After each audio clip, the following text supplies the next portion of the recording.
Whether you are brand new to Warhammer 40K or have been a veteran fan for multiple decades, you have most likely heard of the Adeptus Custodes, the Golden Guardians that protect the Emperor himself within the Imperial Palace on Terra. Those heroes with quivering abs that stand by the Emperor's side and act as his direct companions, and make even Space Marines shake in their boots when their Guardian spears light up with crackling electricity. It is said that they are the greatest warriors humanity has ever produced, that the God Emperor of mankind himself had a hand in creating every single one of these demigods, and that by his will alone, 10,000 custodians held back a tide of chaos demons so great that had it been the Space Marine legions of old in their place, they would have been wiped out in a matter of days. But how can that be? How can a warrior be so much stronger than the Astartes, the literal angels of death? Well, after you've had a glimpse into the arcane alchemy that makes these masters of war, it will become a lot clearer. But how do they gain their immense strength and speed? How are they made now that the Emperor is bound to the Golden Throne? Is their creation process closer to the making of the Space Marines? Or is it closer to that of the Primarchs? To help me out with today's subject, I have recruited the help of Astartes Anonymous Tom. In this video, we are going to take a look at what kind of sciences and alchemical magic the Emperor has used in the Custodes design, how they prepare themselves for 10,000 years of continual service, and end off with a crazy theory on how they might be closer to Primarchs than we really think. So come with me and Tom to find out how Custodes are truly created. So don't forget to like and subscribe for more. Alright, let's get into the lore.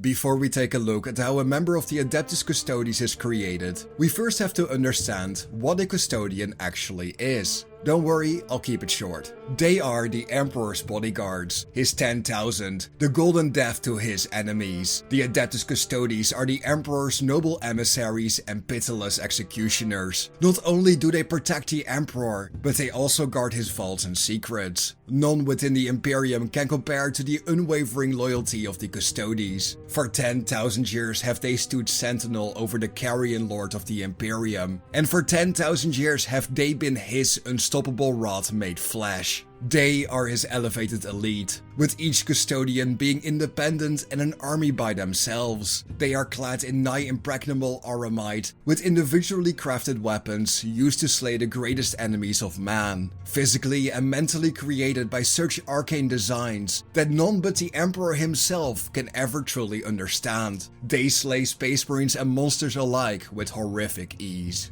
No student of the Imperial history knows how far back in time the Adeptus Custodes can trace their origins. Even the oldest and most fragmentary accounts, recovered by Robute Gilliman's Logos Historica Verita, those that scrounge the depths of the administratum buildings for a glimpse of the true timeline of 40k, include quotes that refer to the Emperor being escorted by tall and mighty warriors clad in gold, all the way back from before the Unification Wars. The Master of Mankind had inherited and refreshed his memory on vast amounts of knowledge on gene forging from numerous scientist kings and techno-demagogues found all over Terra, consuming their libraries of knowledge during Old Night, back when humanity had lost contact with its empire across the stars, as the storms created by the cursed Eldari made it impossible to traverse the warp.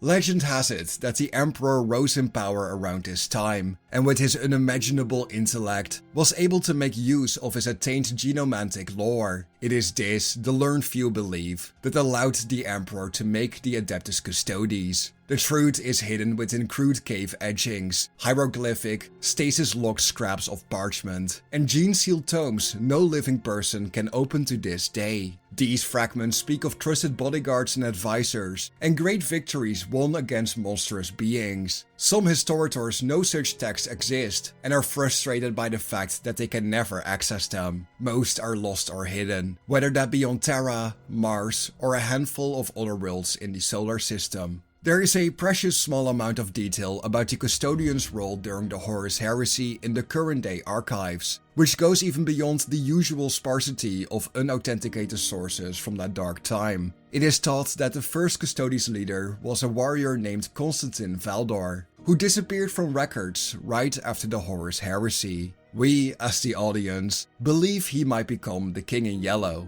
Some historians believe the Custodians fought against the Thousand Sons on the traitorous Legion's homeworld of Prospero, and also defended the Imperial Palace during Horus's assault against the Throne World. A handful suggest that the Custodes fought their own wars within the Webway before the Siege of Terra. Now, if folk know of the Custodians at all, it is as towering golden giants who bestrode the stars at the Emperor's command, living embodiments of his holy light, given physical form, or gilded dragons of Terran myth, whose talons tore the dark demons of scripture asunder. One thing is clear, however: the Horus heresy changed the Custodians forever. In the final stages of this horrendous conflict, the Emperor met Horus in single combat aboard the Archtraitor's flagship, the Vengeful Spirit. He defeated and slew Warmaster Horus, but was mortally wounded by him in their titanic clash. In that moment, and for the time before or since, the Custodians failed in their duty. For thousands of years after, most Custodians never left the Imperial Palace, with only a handful making preemptive strikes wherever necessary. Many donned black cloaks of mourning, and a near obsession to never leave the Golden Throne out of their sight took hold. They have ever bore the terrible shame of their failure, and have sought never to forget it, nor be absolved by it. The long vigil of the Adeptus Custodes has been one conducted by them alone in secret. Yet with the fall of Cadia, that era has ended. The Adeptus Custodes tried the stars in numbers not seen since the Great Crusade and Horus Heresy. All who oppose the Emperor's will are given nothing but absolute destruction. Alright, with that delightfully dramatic intro out of the way, let's have a look at how one creates a Custodes. These guys are legendary warriors, even among the likes of Space Marines and their Primarch genefathers. So, how are they made? Where do these perfect warriors come from? How do they do it? Because if you didn't know, the Emperor used to hand make them, but somehow they can produce more without him being involved now. Well, a lot of their creation is a mystery, but what we do know is they are rare. Their psychophysical design and the intricacy and sophistication of the genecraft involved were so advanced that only the Primarchs would surpass them. Those who are recruited must not only meet insanely strict biological requirements, but also psychological levels. Only 1 in 1,000 inductees is fit to continue on, and only 1 in 1,000,000 ever makes it past their first year. From this small pool of candidates, surviving the decades of augmentation and training ahead is not guaranteed. Of course, many within the Imperium believe that the Custodes share much with the Adeptus Astartes and might even be a variant of them,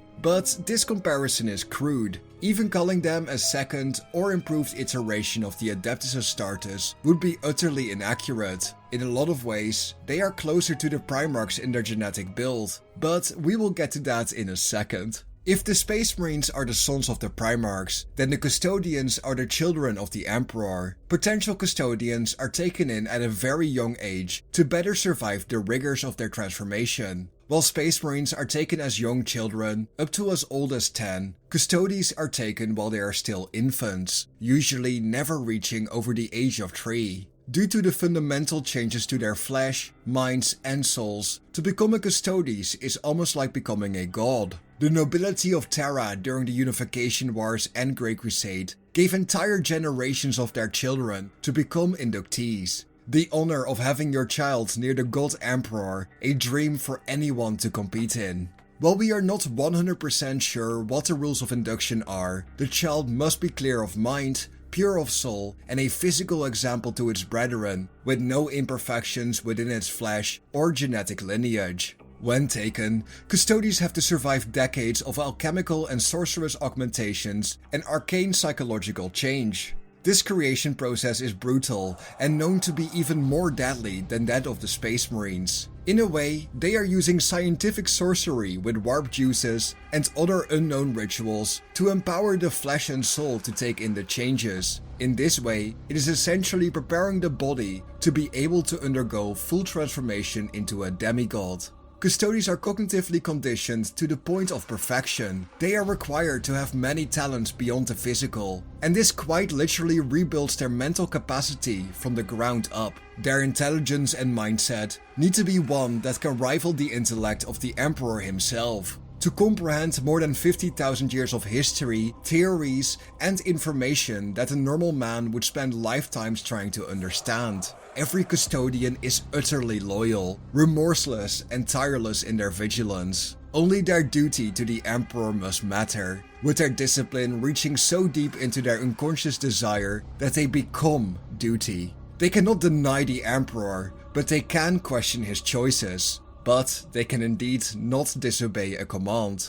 Their psyches are so strong, their defenses are like the Imperial Palace. Their training, making them undergo thousands of hours of psycho-conditioning, psychomimetic drilling, and amnemic training, taking dozens of years before they are even allowed to consider themselves ready for their armor. So much information is poured into the minds of the Custodes that some do go insane. They must learn diplomacy, statecraft, astrogation, interstellar geography, history, philosophy, art, theosophy, artistry, and countless other subjects. Once they have mastered each of these skills, they must accept the most bitter and horrific truths of the galaxy, so they can better understand and one day defeat the most horrific of foes in existence. Some, however, cannot handle this knowledge and break under the greatest tragedies of humanity, resulting in them completely losing it. This process alone kills many thousands, but for those who survive, it leaves them unable to have dreams when they sleep. But if you thought that was it,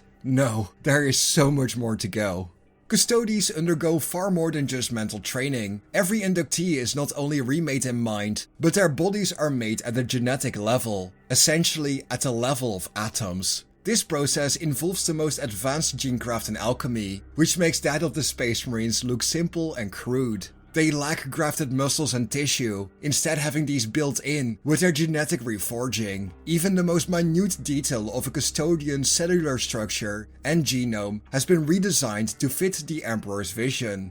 They are all unique, so instead of grafting organs like we see with the legions and chapters, a custodian grows its own organs, its own strength, and is genetically rebuilt to be exactly like their master. Other than a master of mankind, only the most accomplished chirurgeons and bioalchemists can work on such warriors, doing so in golden laboratories hidden away deep under the Himalayan mountains, right under the Emperor's palace. This process is unique to each inductee, to the point that some believe even the custodian's soul is changed, like they have to link with the God Emperor himself to be able to fully transform. Those who survive come out with new personalities, physically superior and more skilled than anything else within the Imperium. Arguably, one of the last but most iconic changes to a custodian is the adoption of a new name. They choose their names from gods, monarchs, or heroes from Terra's ancient history. In this way, the custodian themselves is fashioned anew, but also bring the pride and dignity to Terra's noble houses. With no outward indication of which inductees ascended to the ranks of the Adeptus Custodes, and no hope of recognizing in these towering beings the infants they began their lives as, no Terran aristocrat can be contradicted when they claim with pride that theirs, undoubtedly, was a successful offering. Other than the protection granted to them by their new bodies and armor, each custodian is also protected from both the powers of psychers and nulls. They have a natural ignorance of the unnatural, but it should be noted however, that while being around a blank, especially the most powerful among them like the Sisters of Silence, can result in headaches and disrupt their concentration.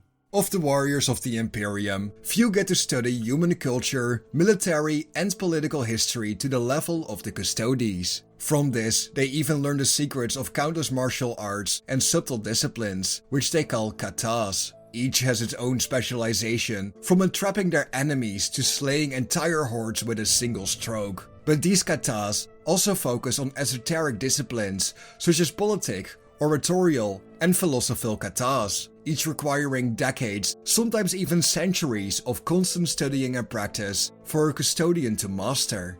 When an inductee finally ascends to stand among the Adeptus Custodes, they are given a Misericordia. These weapons of filigreed gold, molded to their unique grip, are essentially insanely dangerous knives. These weapons can slice through almost any armor with their micromolecular dissonator spirits, but they are meant for a more specific purpose. They represent the Emperor's vengeance and the change of humanity. During the darkest days of Terran history, the Misericordia was a weapon of tyranny and oppression, but in the hands of the Custodes, it represents the change the Emperor brought to Terra, and through that, the wider Imperium. Once fully inducted and the last oaths are laid, the Custodian receives the rest of their gear. I have covered all individual pieces of the Custodes gear in my How Powerful is a Custodes video, but here is a quick rundown. A Guardian Spear with a bolt gun or other esoteric firearm, capable of cutting through even the strongest of armor. Aramite armor that can withstand most weapons found in the galaxy, rumored to even be semi-psychic resistant. And besides that, access to any and all arms found within the Emperor's personal forges, like Adratic weaponry.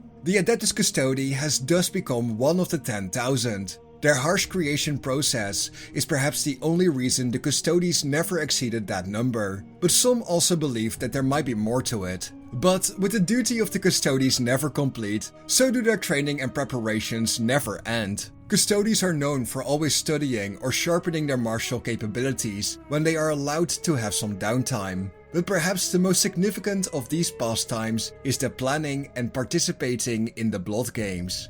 During these Blood Games, the Custodes attempt to assassinate the Emperor himself. For this, there have never been any rules on hows or whys. Every successful or close attempt, or well, as successful as they can be, is used to learn from and improve the defenses of the Imperial Palace. Every attempt is as unique as the Custodes who undertake them. One group during the Great Crusade simply attempted to smuggle themselves in metal bins from different continents on Terra, all the way to the Imperial Palace. All but one of these were stopped by various checkpoints, but one managed to not only succeed in breaking into the Imperial Palace, he even charged the Emperor and would have struck him with his blade, were it not for the interventions of the other Custodes present. In many other attempts, both loyal and traitor forces are also used, from Xenos Horus to Chaos Astartes, and in one attempt, a Custodian tried to teleport an Exterminatus Great Bomb directly into the Emperor's throne room, but was stopped right as they entered Terra's orbit, a group of Alaris Terminators stopping them dead in their tracks. But with that out of the way, a fun fact. Custodes don't actually have a fully functioning rank system. The moment you become a Custodes, you are perfect. Whether brand new or a veteran of many millennia, every Custodes is equal, and respect is demanded for that alone. So far, it should have become obvious that the Custodes cannot be compared to normal Space Marines. But what about Primarchs? Because if you think about it, until the point of the inclusion of a couple extra organs, the introduction of a warp god in their being, and an extra deal made with the Chaos Gods on Moloch, Custodes and Primarchs are eerily similar in the creation process on a genetic level. Now, this topic by itself warrants its own video, but for now, what is important to know is that the Emperor created the Primarchs from his personal genetic material, and in turn from them, he created the Space Marines. Although not directly stated, we have seen the Primarchs make mentions of organs they share with the Space Marines, and that Belisarius Cawl created new Primaris organs in part by taking a look at the Primarchs. But do the Custodes share any organs with the Primarchs? We have seen plenty of Primarchs, practically all of them suffer wounds that should have stayed with them for a while, yet healed with incredible speed. This ability to regenerate so fast is one we don't see in the Space Marines. Yet we do see that the Custodes can still fight with similar level wounds. While none of them would survive being stepped on by a titan like Angron did, they might actually survive a needle bullet to the head like Fulgrim did in Angel Exterminatus. It is a little unclear, but in a lot of ways they are very similar. They are genetically built up from the ground up, taken as either tiny babies or even as fetuses. And at this point, they could become anything. If a warp creature or maybe a part of the Emperor's soul was shoved into these same Custodes, they may have been able to actually fight a Primarch one-on-one. Don't forget, Constantine Valdor, one of the best Custodes of all times, is nearly able to beat Alpharius in direct combat.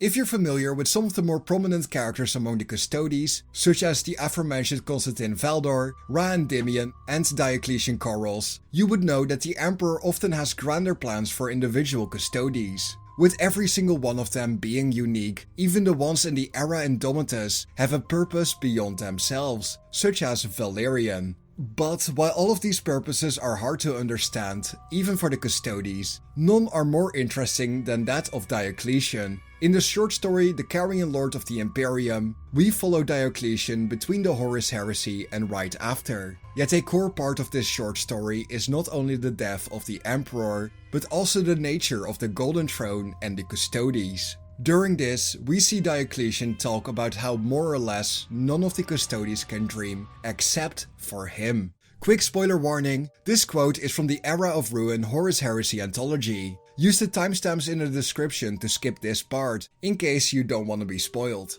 To my core, I am tired of these prayers, the ones whispered in monasteries that were once laboratories, the ones wheeled at the palace walls. They infest my thoughts in a way the cries of demons never could. I dream of them. I dream of the suffering cried into the skies of every world in the Imperium. I dream of an empire worth of pain and loss and zealotry and fear, all focused towards one man. Some nights, the few nights I require rest, I wake anyway. Sheened with sweat and hearing the voices of men, women and children whose prayers cannot ever be answered. I don't think this is real. I am not cursed with a Psyker's genetic spiral code. Nor am I a fool to believe these are anything more than portions of my slumbering mind, coming to life in ways I wish they wouldn't.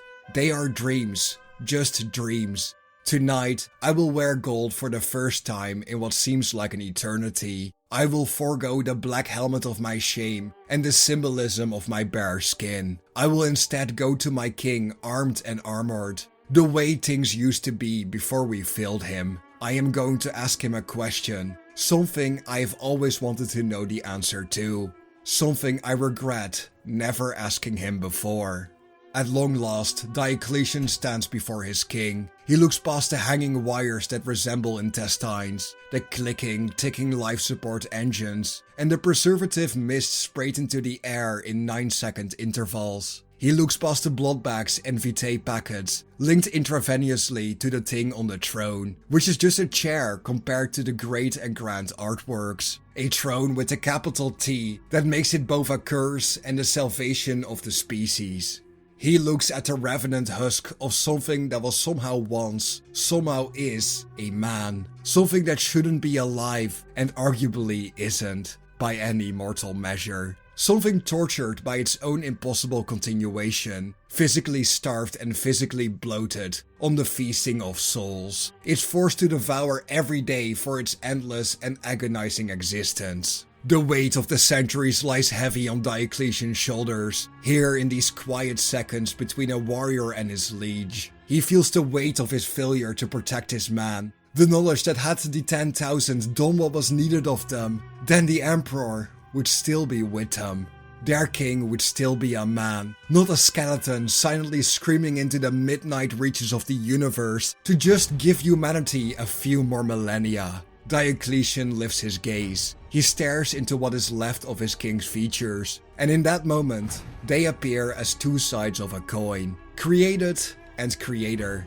An ageless countenance opposing a living carcass. Each breath he takes draws the scent of the throne into his body, a stinging reek of overworked metal, unable to entirely mask the fainter smells of alchemical solutions and biological waste. Beneath it all, and worst of all, is a wisp of decay. Diocletian rests his spear before the God Emperor's feet, and he asks his question. My king, do you dream? So this highlights a very strange genetic issue with the Custodians. Maybe it was designed, but why can't they normally dream? Did the Emperor turn this off so they would only see his dreams? Or is there a deeper issue, where the Emperor himself might not actually be able to dream, but is the dream instead? Talking about genetic instabilities, although Custodians are incredibly long-lived to the point of essential immortality, they do have a retirement system, in case they age too far or get damaged in the process of their long vigil. However, to understand Custodian retirement, there is one element to the Custodes that you must first know. You see, Custodians have a philosophy, a unanimous belief that is shared across all Custodian shield hosts, the reverence of physical and mental perfection. This reverence of perfection is shown to us across a bounty of novels and codices. However, we hear Shield Captain Valerian internally monologue about it in Watchers of the Throne, Regent's Shadow, the 2020 novel. Valerian briefly contemplates about what is most core to a custodian, and muses on the notion that a member of the Custodes will not do a thing, or undertake a task, if that member of the Custodes cannot do that thing, or that task, perfectly. This actually ties in wonderfully with some knowledge given to us in the 7th edition Custodes Codex, which tells us that there is no infighting, hazing, or disrespect handed out between the warriors of the Golden 10,000. Because as soon as a custodian is created, their augmentations completed, they are considered perfect, physically, mentally, and philosophically. Unlike the Space Marines who are blighted by infighting and bickering, and the usual tripe associated with being a superhuman child soldier, the Custodes have no such failings. Even the Emperor's Primarchs fail in this same regard where the Custodians do not. For to be a custodian is to be perfect, and to know a custodian is to know a perfect being, even if you yourself are a custodian.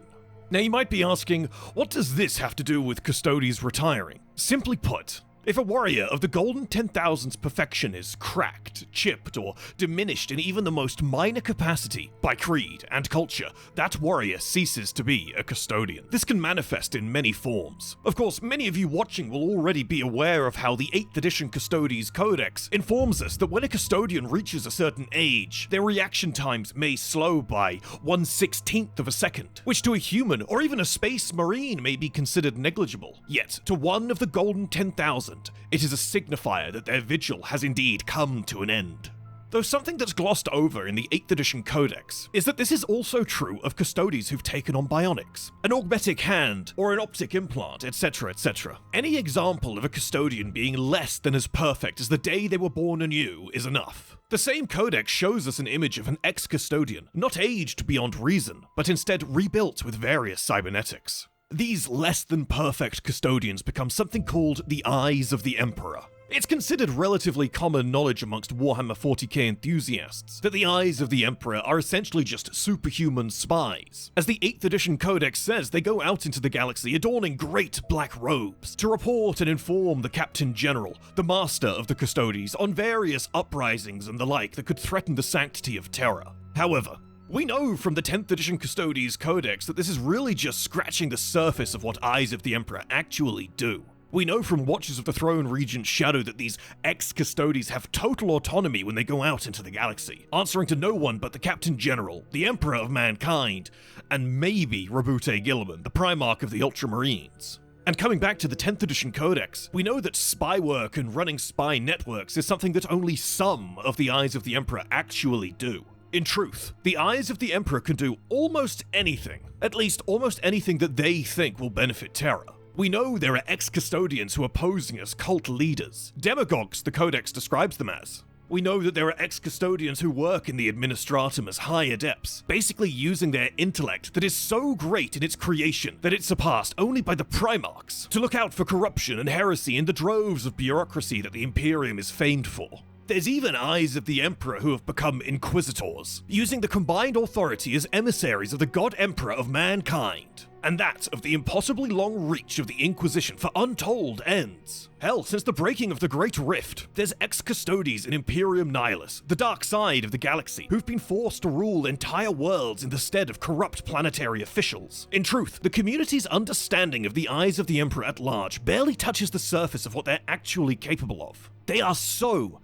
much more than mere spies. The 10th edition Codex even tells us that they are able to take their custodian weaponry and armor with them into their new role as Eyes. If you want to know more about the Eyes of the Emperor, I've got a half-hour deep dive into every bit of sourced lore we have on the Eyes of the Emperor over on my channel. The link will be in the description down below. There's even a warband of ex-custodians that have come together to fight chaos in one of the most remote regions of the galaxy, essentially forming what could be an unofficial shield host.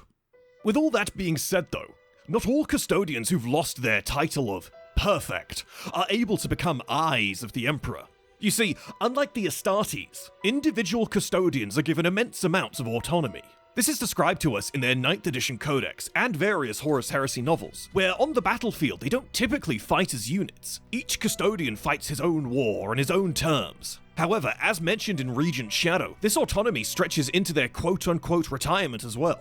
The 8th edition Custodes Codex even says that when faced with the reality that they are no longer perfect and must become eyes of the Emperor, some of them will deny themselves that honor. Instead, a custodian who considers himself a warrior who has done misdeeds or has dishonored himself or the Emperor will instead demand to be interred within a dreadnought. As mentioned earlier in this video, the education of the Custodes is without flaw or limit. All information mankind has to offer is presented to them, from philosophy to art to war. So when a custodian who is not on death's door, but is merely unable to maintain that personal philosophy of perfection, demands to be butchered and mutilated to be placed within a venerable sarcophagi, it should tell you just how unwavering their indoctrination from creation to uphold perfection is to their vocation. We see more of this reverence of perfection even beyond this point when you continue to compare the Custodes to the Space Marines.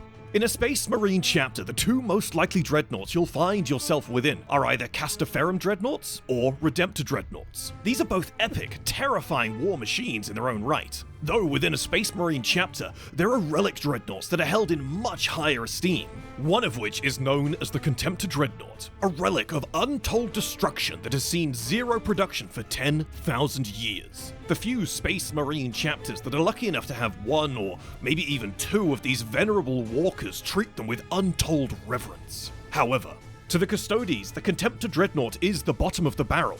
Whilst they can be inhabited by great custodian heroes, such as Historius Calaxor, a great custodian Contemptor dreadnought older than even Bjorn the Fell-Handed, the Venerable Contemptor is also the frame used to house custodians who bear a shame that bars them from being unable to join the Eyes. In truth, a custodian, when given the opportunity, would much rather exist within an Achilles or Galatus, or even the Telemon pattern dreadnought. All Custodes exclusives, each one a weapon of destruction crafted over multiple lifetimes of master artificers and master artisans of terror.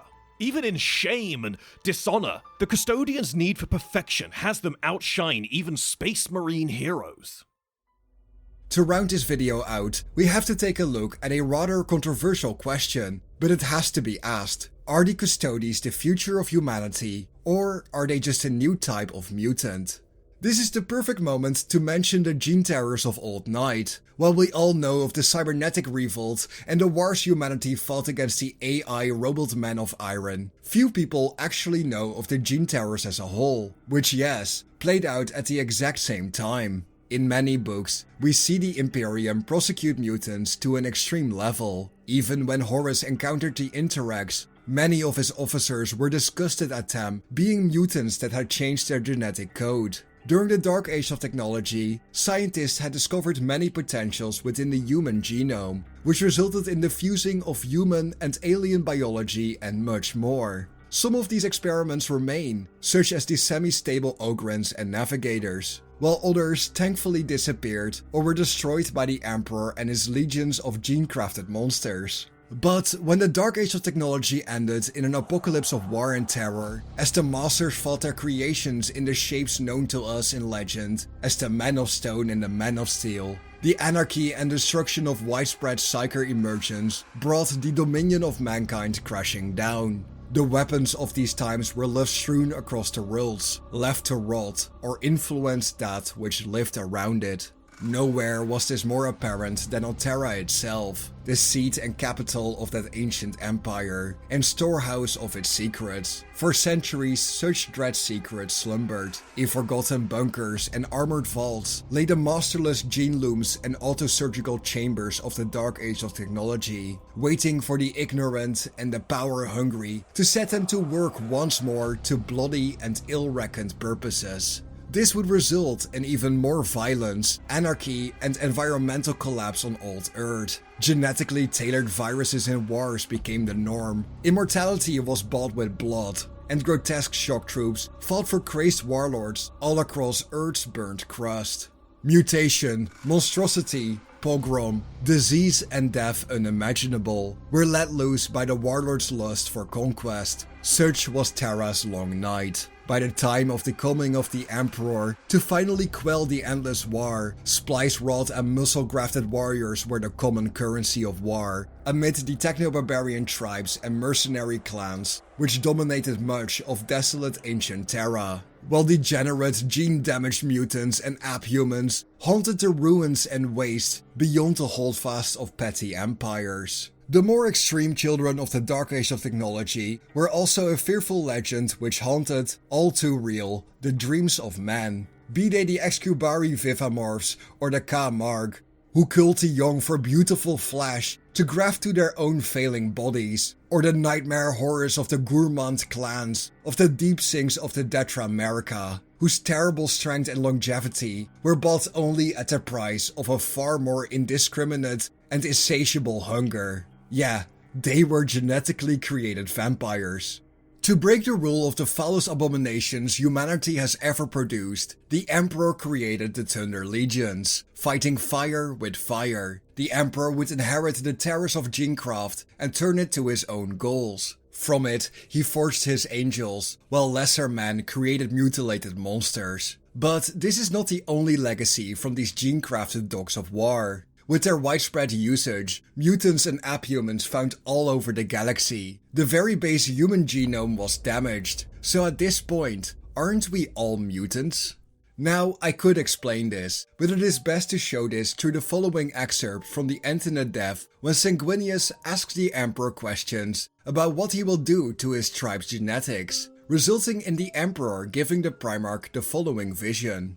I am the end product of centuries of a great work, he comprehends, marveling. Me, my brothers, our sons, all of our kind, we are the culmination of a great work, and that work is nothing less than the salvation of human biology. I see the beautiful young world below has grown older and darker now, stained with damage and woe. The void around me has grown blacker, suffocating. The age of strife and long night have come and gone, woefully damaging the human genome. It has fallen prey to grim genetic drift and degenerative mutation rates. The great work is not just to unify Terra and rebuild the infrastructure of an empire. It is to rebuild the human vessel itself, to repair molecular codes, to arrest mutation, and when necessary, select for positive trait alterations. Pinprick specks of light flicker on the surface of the world, increasing in number. Like the first shoots of spring from hard winter ground. They multiply. They flicker out among the stars too. They are minds, psychers, proliferating unchecked. They are a deeply destructive flaw. But the emergent navigators are essential. Sanctioned genetic reconstruction is crucial for human growth, and in pursuing it, my father reached a profound understanding of human biological structure and function. Eons subdivide, centuries turn over, one by one, like tarot cards on a table. As they turn, rationality has to remain paramount, but emotions, though unruly and forever unpredictable, are still mankind's greatest assets. Long years of neuro-research showed my father this beyond doubt. The human mind is an astoundingly powerful instrument. We are capable of almost anything.